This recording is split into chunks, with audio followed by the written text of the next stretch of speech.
Assalamualaikum warahmatullahi wabarakatuh. Halo Sobat Setiap Fakta Kehidupan.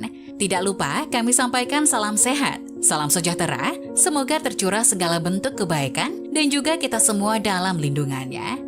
Seperti biasa, kita akan berbagi kisah dari yang unik, menarik, sampai bikin nangis. Mari kita simak kisahnya.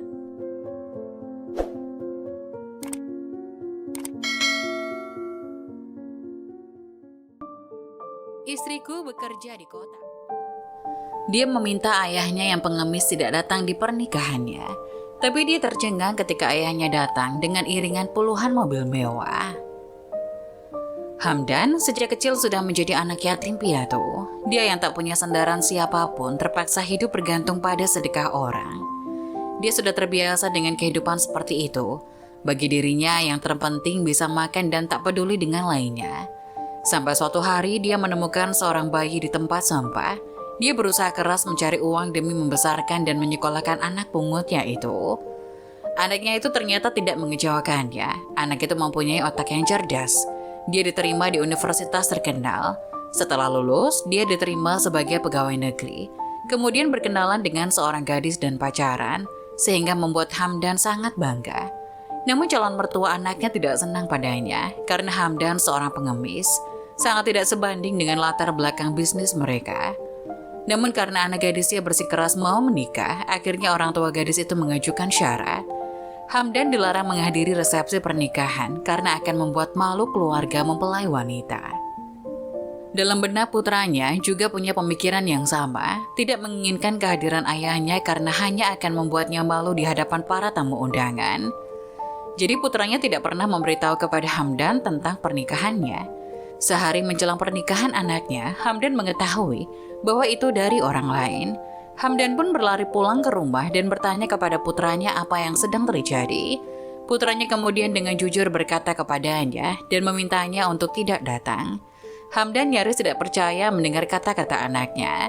Meski bukan ayah kandung, tapi bagaimanapun dia telah membesarkan selama 30 tahun sebagai sosok seorang ayah. Atas permintaan anaknya tersebut, Hamdan berkata, "Aku tidak akan membuatmu malu, aku harus menghadiri pernikahanmu." Hamdan lantas berjalan keluar, meninggalkan putranya yang gelisah karena perkataannya. Suasana pesta pernikahan itu sangat meriah, para tamu undangan tampak sangat gembira dengan suasana penuh kebahagiaan. Ketika pesta pernikahan resmi dimulai, seseorang bergegas memberitahu mempelai pria bahwa ayahnya telah datang. Raut wajahnya tiba-tiba menjadi tegang dan gelisah. Para tamu berbondong-bondong keluar ingin melihat lelucon. Namun mereka yang awalnya ingin melihat lelucon menjadi tertegun ketika melihat 10 mobil Audi diparkir di sana. Pemandangan itu seketika membuat semua orang termangu, terutama ketika Hamdan, ayah mempelai si pria, turun dari mobil dengan setelan jas dan sepatu mengkilap. Mereka nyaris tidak percaya melihatnya. Sang ayah ini bukan saja tidak membuat malu, tapi juga membuat bangga mempelai pria. Semua orang berdecak kagum, para tamu undangan silih berganti bersulang dengannya selama pesta pernikahan berlangsung. Seusai acara pernikahan, putranya yang penasaran ingin segera pulang untuk menanyakan hal yang dia saksikan di pesta pernikahan. Tapi dia tidak melihat bayangan ayahnya. Akhirnya ayahnya ditemukan dalam keadaan tak bernyawa di bawah jembatan. Ternyata ayahnya sudah lama sakit parah. Dia telah menabung banyak uang untuk biaya pengobatan penyakitnya. Namun demi menghadiri resepsi pernikahan putranya, dia menggunakan uang yang semula untuk pengobatannya, untuk menyewa mobil mewah dan membeli setelan jas dan sepatu bermerek. Semua itu hanya agar tidak membuat malu putranya. Jujur saja, ayah tetaplah ayah, tidak peduli apapun statusnya. Seorang anak dapat tumbuh dewasa, semua itu berkat kerja keras orang tua, bukankah begitu?